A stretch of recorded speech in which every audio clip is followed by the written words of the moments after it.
की कॉपी, उसमें से एक हम बिंदा भी इधर-उधर नहीं कर सकते हैं। आपको यह कार्यक्रम करना है, करें, आपको हमारी बधाई है। परिस्थिति ये हुई कि वो जाति तोरक मंडल का कार्यक्रम नहीं हुआ और वही बाबा साहब अम्बेडकर अपने अंतिम समय के कुछ दिन पहले इस किताब के रूप में हम लोगों के बीच रखने का काम किया। ये जो हमारी पूरी बहुजन लड़ाई है, बाबा साहब डॉक्टर भीमराव अम्बेडकर के विचारों को मान्यवर काशीराम ने गांव-गांव तक पहुंचाया। उन्होंने बाम सेल का गठन किया, उन्होंने DS4 का गठन किया शोषित समाज संगठित करने के लिए। इस तरह का जो उन्होंने लगातार काम किया, साइकिल से लाखों किलोमीटर चलने का काम किया। ठीक ही हमारे साथी नसीब भाई कह रहे थे कि जब उन्होंने इस बाबा साहब अम्बेडकर के मिशन में आया तो उन्होंने कुछ अपने से खुद से उन्होंने वादा किया कि मैं आजीवन शादी नहीं करूंगा। उन्होंने प्रतिज्ञा किया कि मैं आजीवन घर नहीं जाऊंगा। उन्होंने प्रतिज्ञा किया कि आजीवन अपने नाम से कोई संपत्ति अर्जित नहीं करूंगा। ये थे मान्यवर काशीराम साहब और इस कमिटमेंट के साथ उन्होंने अपने जीवन को जिया और इस देश में उत्तर प्रदेश जैसे सबसे बड़े राज्यों में जहां ब्राह्मणवादियों ने कभी महिलाओं को आगे नहीं आने दिया, कभी शूद्रों को अतिशूद्रों को आगे नहीं आने दिया, वैसे राज्यों में मुलायम सिंह यादव के साथ मिलकर मान्यवर काशीराम साहब ने सत्ता शासन में पहुंचने का काम किया। 264 विधानसभा सीट पर सपा लड़ने का काम किया। 254 और 164 सीटों पर मान्यवर काशीराम साहब की पार्टी लड़ने का काम किया।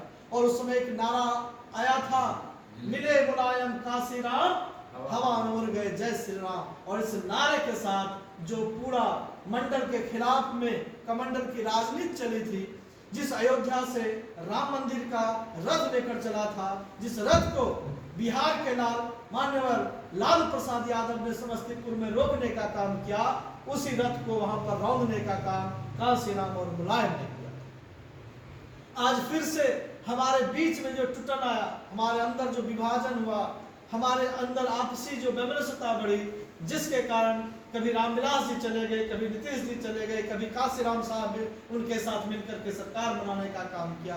ये आपस के टूटन के कारण फिर से ब्राह्मणवादी आज शेषनाग बनकर हम लोगों के ऊपर खड़ा है, हमारी पूरी एकता को खत्म करना चाह रहा है। हमारे लोगों को, हम लोगों को जो संविधान के माध्यम से बाबा साहब अम्बेडकर, ज्योतिबा फूले, सावित्रीबाई फूले, तथागत बुद्ध, तमाम पेरियार ललन सिंह यादव, हमारे तमाम बहुजनों की यहाँ तस्वीर, अब्दुल कयूम अंसारी साहब, गांधी जी, तमाम मूल्यों को जो जोड़कर एक हमारा संविधान बना था, उसमें हमें हक अधिकार मिला था। फिर से भाजपा सत्ता शासन में बैठकर एक एक पन्ना का एक एक जो हमारे लिए अधिकार का वो पंक्ति था, वो शब्द था, उसे हटाने की पुरजोर कोशिश की जाए। ऐसे दौर में बिहार में 2025 में चुनाव है और 2025 के चुनाव में अगर बिहार ने भाजपा आरएसएस को पीछे नहीं धकेला तो भाजपा आरएसएस बिहार समेत पूरे देश को 90 के पीछे लेकर चला जाएगा। इस बात से हमें कोई गुरेज नहीं है कि वो ऐसा नहीं करेगा। वो ऐसा करेगा क्योंकि इस बार ही 2024 में वो बार बार कह रहे थे कि 400 पार संविधान खत्म। अब की बार 400 पार, और उनके तमाम सांसदों ने पूरे उस दौर में बार बार कहा कि हम इस संविधान को खत्म करें। आज भी आप चले जाए, किसी सवर्णों के गांव में चले जाए तो आप पाएंगे कि संविधान के प्रति उतनी ही नफरत है जितनी नफरत वो दलित और पिछड़ों से करते हैं। एक तरफ हमारे दलित पिछड़ों को हिंदूकरण करने की जो साजिश है, इसलिए मुसलमानों को दुश्मन बना रहे हैं।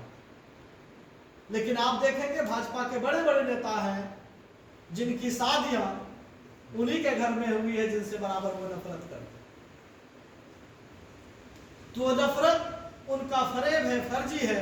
असली नफरत उनका इन दलितों, पिछड़ों, अति पिछड़ों से है। और इसलिए है कि आप जो सर उठाकर नहीं बोलते थे, उनके कहने पर पत्थर उठाते थे, उनके कहने पर झाड़ू पोछा लगाते थे, कभी सर उठाकर नहीं बोलते थे। लेकिन इस संविधान के कारण आज सर उठाकर बोल रहे हैं, आपके दलित पिछड़े जो है पार्लियामेंट में हुंकार भर रहे हैं, अगर हमारे समाज का एक भी वैचारिक साथी पहुंच जाता है तो वहां पर बहुजन आंदोलन, बहुजन वैचारिक को रखने का काम कर। लेकिन अब जब हम काशीराम साहब की जयंती को याद करते हैं तो काशीराम साहब उस दौर में एक किताब लिखते हैं जिसका नाम है चमचा युग। वो चमचा कह रहे हैं कि बाबा साहब अम्बेडकर के अधिकारों के कारण, लड़ाइयों के कारण, हमारे तमाम बहुजनों के संघर्ष और कुर्बानी के कारण तुम्हें जो आरक्षण मिला, तुम जाकर के तलवार चाट रहे हो, चाहे भाजपा का ताल चाटो या कांग्रेस का। असल में हम लोग उसे भाजपा और कांग्रेस के रूप में नहीं देखते हैं।